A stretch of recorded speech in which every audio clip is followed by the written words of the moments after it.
पहले तो बताएं ना, ये मोहम्मद खान भट्टी, इनका क्या सिलसिला है? ये कौन है, क्या करते रहे हैं और आजकल क्या बता रहे हैं? मोहम्मद खान भट्टी साहब जैसी राइज मेरे ख्याल में मुल्क की तारीख में किसी आम इंसान ने वैसी राइज नहीं देखी। 90s की दिहाई में ये परवेज राइज साहब चौधरी खानदान के घरेलू मुलाजिम, उनकी फैक्ट्री वगैरह में काम करते थे। उसके बाद उन्होंने इनको ग्रेड 7 का क्लर्क भर्ती कराया एक सरकारी इदारे में। उसके बाद ये 1998 में परवेज राइज साहब के साथ पंजाब असम्बली में भी आ गए। जब वो स्पीकर थे, वजीर आला थे, ये उनके राइट हैंड थे, उनके हर अच्छे बुरे फैसले में साथ शामिल थे। और आप ये देखें कि ग्रेड 7 से ये ग्रेड 22 में प्रिंसिपल सेक्रेटरी तक पहुंच गए, एक मैट्रिक पास शख्स। सुभान अल्लाह। उसके पास भी खबर थी बड़ी जबरदस्त, वो जनरल आसिम और इमरान खान साहब ने जो कहा खान साहब ने वो बैठकर और उन्होंने गिला किया है कि भाई हम तो बात करना चाहते हैं, जनरल आसिम जो है वो हमारे साथ बात नहीं करते। लेकिन अब जो खान साहब ने जो चाल चली है ना, वो ये है कि खान साहब ने अब जनरल आसिम को अटैक करवाना शुरू कर दिया। खुशामदीद सच गप में आप देख रहे हैं नया दौर। मेरा नाम है वकास हबीब राना और मेरे साथ मौजूद हैं हसन नकवी। हसन एक इन्वेस्टिगेटिव जर्नलिस्ट हैं। मेरा ताल्लुक सहाफ़त से पिछले एक दहाई का है और मैं मुख्तलिफ जगह पर एज एन एडिटर रहा हूँ, एज अ फीचर राइटर रहा हूँ और मुख्तलिफ पब्लिकेशंस में लिखा है। आज आपकी खिदमत में जो हम हाजिर हुए हैं, उसका मकसद ये है कि बहुत सी ऐसी खबरें होती हैं, बहुत सी ऐसी मुलाकातें होती हैं, बहुत सी ऐसी इन्फॉर्मेशन होती है जो ना तो न्यूज़ की ज़ीनत बन पाती है और ना ही कहीं पर वो लिखी जाती है। टीवी पर भी नहीं देखी जाती और अखबार में भी नहीं वो शाया हो सकती। तो हम उन उन खबरों को, उन उस इन्फॉर्मेशन को एनालिसिस की सूरत में आप तक पहुँचाएँगे और जो खबर है, जो हार्डकोर हैपनिंग्स हैं पंजाब की, इस्लामाबाद की, फेडरल की, सूबों की, वो भी हम आप तक पहुँचाएँगे। हसन नकवी जो हैं वो मुख्तलिफ इन्वेस्टिगेटिव स्टोरीज़ करते रहते हैं। तो हसन आपके साथ वो स्टोरीज़ जो हैं वो भी शेयर करेंगे। तो हसन, आज का एजेंडा ये है कि हमारे हैं एक होनहार, बहुत मेहनती शख्स पंजाब के मोहम्मद खान भट्टी, जो कि आजकल गिरफ्तार हैं। उनकी क्या कहानियाँ हैं जो वो बता रहे हैं। आपने इस पे एक एक्सक्लूसिव न्यूज़ भी की है द फ्राइडे टाइम्स के लिए और जिसके बाद वो मुख्तलिफ प्लेटफ़ॉर्म्स पे चली भी है। तो आज वो उसके बारे में आप जी। हमें बताएँगे और हम बात करेंगे इमरान खान साहब ने जो कहा कि आसिम मुनीर मेरे से मुला जनरल आसिम मुनीर, हाफ़िज़ साहब, हम मेरे से मुलाकात क्यों नहीं करते? तो उस पे भी हम जी बात बिल्कुल। करेंगे कि ये सारी गेम क्या चल रही है, प्लान क्या है? तो पहले तो बताएँ ना, ये मोहम्मद खान भट्टी, इनका क्या सिलसिला है? ये कौन है, क्या करते रहे हैं और आजकल क्या बता रहे हैं? क्या बताएं वकार साहब, आपको जो है ना, हुँ, मोहम्मद खान भट्टी साहब जैसी राइज हुँ, मेरे ख्याल में मुल्क की तारीख में किसी आम इंसान ने वैसी राइज नहीं देखी। हुँ, ये 1990 90 90s की दिहाई में ये परवेज राइज साहब चौधरी खानदान के घरेलू मुलाजिम थे, उनकी फैक्ट्री वगैरह में काम करते थे। उसके बाद उन्होंने इनको ग्रेड 7 का क्लर्क भर्ती कराया एक सरकारी इदारे में। उसके बाद ये 1998 में परवेज़ राही साहब के साथ पंजाब असेंबली में भी आ गए। जब तक वो पंजाब असेंबली में थे, इनकी डेपुटेशन ट्रांसफ़र पंजाब असेंबली में कर दी गई। ये पंजाब असेंबली में उनके साथ रहे। जब वो स्पीकर थे, वज़ीर आला थे, ये उनके राइट हैंड थे। उनके हर अच्छे बुरे फैसले में साथ शामिल थे। उनकी फाइनेंशियल डीलिंग्स, जब वो हटे तो इनकी फाइनेंशियल डीलिंग्स उनकी कंपनी की भी यही देखते थे। सारे बिज़नेसेस ये लुक आफ्टर करते थे। उन बिज़नेसेस को भी लुक आफ्टर करते थे, फाइनेंशियल ट्रांज़ैक्शन सब इनकी मर्ज़ी से होती थी। और आप ये देखें कि ग्रेड 7 से ये ग्रेड 22 में प्रिंसिपल सेक्रेटरी तक पहुंच गए, एक मैट्रिक पास शख्स। सुभान अल्लाह। और बाकी ब्यूरोक्रेसी में लोग ये भी फील करते हैं कि जिन्होंने सीएसएस किया, बाकी कंपेटिटिव एग्जाम्स दिए, हुँ, वो कहते हैं कि मतलब एक ग्रेड 10वीं पास बंदा जो उनका घरेलू मुलाजिम था, उसको हुँ, उन्होंने इतनी उसकी ग्रेड्स बढ़े कि वो ग्रेड 22 तक पहुंच गया। भट्टी साहब का जहां तक देखें, ये 5 महीने जो थे ना, हुँ, मैं कहता हूँ उसमें उन्होंने नहीं मचा दी हुँ। थी इस सेंस 5 में। महीने जो गवर्नमेंट के गवर्नमेंट में थे, गुजारे एज वज़ीर आला रहे। के वजीर रहे परवेज राही साहब दूसरी टर्म में अपने, हुँ, उनका एक तरह से पॉलिटिकल करियर खत्म हो गया था। वो तो हुँ, इमरान खान को साथ दिया और कम बैक किया दोबारा एक तरह से। अगर आप देखें तो परवेज राही साहब का पॉलिटिकल करियर, मतलब वो अरूज नहीं था जो पहले उनको 2007 में हुँ, मुशर्रफ साहब के साथ था। हुँ, जब मोहम्मद खान भट्टी आए, तो अगर मैंने वो डेटा फिगर्स वगैरह शेयर भी किए हैं कि जो ट्रांसफर पोस्टिंग्स है ना, उसमें इन्होंने डीपीओ आरपीओ के ट्रांसफर में 3-3 4-4 करोड़ रुपए लिए। एक्सचेंज से ये एक बैक्स लेते रहे। वो केस भी रजिस्टर हो गया एंटी करप्शन एस्टैब्लिशमेंट में। नैब भी पहले इन्वेस्टिगेशन करती रही है, जिसमें ना शुगर मिल में भी करप्शन, मनी लॉन्ड्रिंग वगैरह में इन्वॉल्व रहे हैं। मोहसिन के साथ केस में भी थे। उसमें एक केस वो इमरान खान साहब के दौर में कुछ केसेस बंद हुए और वो उसमें बच गए थोड़ा, लेकिन वो अब दोबारा केसेस खोल रहे हैं और इस तरह चीज़ें सामने आ रही हैं, कुछ वो मान भी गए। अच्छा, अब जो मैंने आज खबर की वो ये है कि पंजाब से फरार हुए थे, पकड़े ये कराची में गए थे, लेकिन वो हमारे इदारे काम जैसे करते हैं, उन्होंने उसकी हुँ, गिरफ्तारी जाके कोयटा में डाली। हुँ, अभी उन्होंने अपना कन्फेशन स्टेटमेंट रिकॉर्ड करा दी है। अच्छा। जिसमें वो इंकशाफात कर रहे हैं, वो कह रहे हैं जी मैं तो कुछ था ही नहीं, मैं जो किक्स बैक लेता था या इन्वेस्ट ये डेवलपमेंट फंड्स होते थे, हम्म। वो जिस कॉन्ट्रैक्टर को कहते थे, मैं पैसे सब कुछ पैसे जो कमीशन आता रहा है मैं मोना सदाई को घर बैठ के ब्रीफ केस में देता रहा हूँ। कुछ चीज़ें हमारे पास और हैं, वो भी आगे दाल दिनों में हम इंतजाम यानी करते रहेंगे, वादा माफ गुआ जो है वो बनने जा वो रहे हैं। पूरे पूरे बन गए हैं। वो कह चुके हैं कि जी मैं प्रूवर बनने को तैयार हूँ, मोना सदाई के खिलाफ भी और परवेज के खिलाफ हम्म। भी। लेकिन कुछ सर्कल का ख्याल है कि शायद ये अभी इलेक्शन में थोड़ा टाइम रह गया, हम्म। तो ये अभी प्रूवर इसलिए बनने को मान गए होंगे कि अभी अपनी स्किन तो सेव करें ना, हम्म। ताकि फेंटे से बच जाए, मार कुटाई ना, मार पिटाई, उनकी कुटाई ज़्यादा ना हो। हम्म। और फिरोज साहब ने कैसे, जो इनके इल्ज़ाम है, मोहन सिलाई भी यहाँ पे नहीं है, हम्म। हुसैन सिलाई भी यहाँ पे नहीं है, हम्म। तो शायद फिरोज साहब के कहने पे ही क्या हो कि यार बच जाओगे। जैसे पहले हमने देखा माजी में साग डार साहब भी हम्म। प्रूवर के मान के बाद में कह दिया था मुझसे प्रेशर में ये बयान दिलवा लिया गया। अच्छा, अब ये भी होता है ना कि ये तो जिस बंदे ने इतना टाइम गुजारा उस सिस्टम में, ये तो उसको भी पता है कि अगर वो वहाँ पर मौजूद है किसी की हिरासत में और वहाँ पर कोई भी आप बात कर दो, बयान दे दो, लेकिन जब कोर्ट ऑफ लॉ में वो बात जाती है तो वो स्टैंड नहीं करती है। मतलब किसी का बयान या इकबाली जुर्म जो है इकबाली बयान जो है वो उस तरह स्टैंड नहीं लेकिन अभी करता है उसने सेक्शन 164 सीआरपीसी के तहत दिया है ये बयान, मतलब जो लीगल शेख मजिस्ट्रेट है के उसकी, हाँ सामने। उसके सामने ही हो गया ये अच्छा, अच्छा। बयान भी हो गया। ओके। लाहौर वो आ रहे हैं, 4 रुकनी टीम बन गई है। हुँ, वो ऐसे इंकशाफात कर रहे हैं, वकार साहब मैं अब आपको कुछ बता सकता हूँ, कुछ हुँ, ज़ाहिर है हम नहीं शेयर कर सकते। हुँ, उन्होंने हर चीज़ का मुद्दा जो है वो इन पे डाला है कि जी हुँ, मेरी कोई औकात नहीं, मैं उनका मुलाजिम हूँ। हुँ, उन्होंने जिसको कहा हमने किकबैक दी। ये इवन आप देखा गुजरात में अपने इलाके में ये, अब अच्छा आपको शायद एक और इंटरेस्टिंग बात पता चलूँ, इनका भतीजा जो है साजिद खान लोधी, किनका? मोहम्मद खान भट्टी साहब का, ओके, वो पब्लिक अकाउंट्स कमेटी का चेयरमैन भी बनवा दिया था फिरोज साहब ने। पंजाब असेंबली में? जी, वो एमपी है? जी वो एमपी है। राइट। वो भी अब सादा वही दरखास्तें दे रहा है, वही कह रहा है कि जी पेश करें कोर्ट में, ये पेश नहीं किया जा रहा, हमसे मिलवाया नहीं जा रहा, इनकी हुँ, कस्टडी में था। तो हुँ, वो काफ़ी केस लेके भी चल रहे हैं। तो इन्होंने अपना बिज़नेस एम्पायर ही बना दिया है। ये पॉलिटिक्स में भी इनके भतीजे, ये वाजिद बुखारी वगैरह इनके जो भाई थे, वो सब लोग अब पॉलिटिक्स में आ गए। ये हर सयाह सफेद के में उनके शरीक थे। हुँ, मनी लॉन्ड्रिंग के कन्फर्म केसेज़ हैं, मतलब वो प्रूव हुए हुए हैं। हुँ, बच नहीं वो उससे सकते, बस ये है कि वो इक़्तिदार में आ जाते हैं तो फिर केसेज़ बंद हो जाते हैं।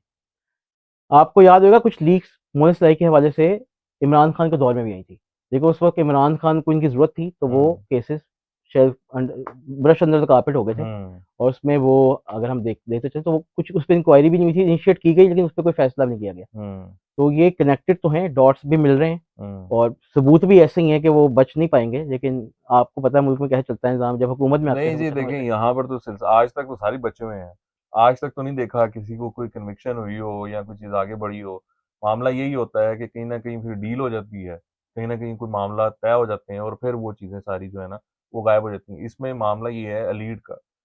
मैं ये कहता हूँ ये एक एलीट कैप्चर है। ऐसे ही है। ये एलीट आपस में मिलके फैसला आपके कर पास लेते भी हैं। खबर थी बड़ी ज़बरदस्त, वो जनरल आसिम और इमरान खान साहब ने जो कहा नहीं है कि वो वो मुझसे देखे ना मिलते नहीं। अब खान साहब ने वो बैठकर और उन्होंने गिला किया है कि भाई हम तो बात करना चाहते हैं।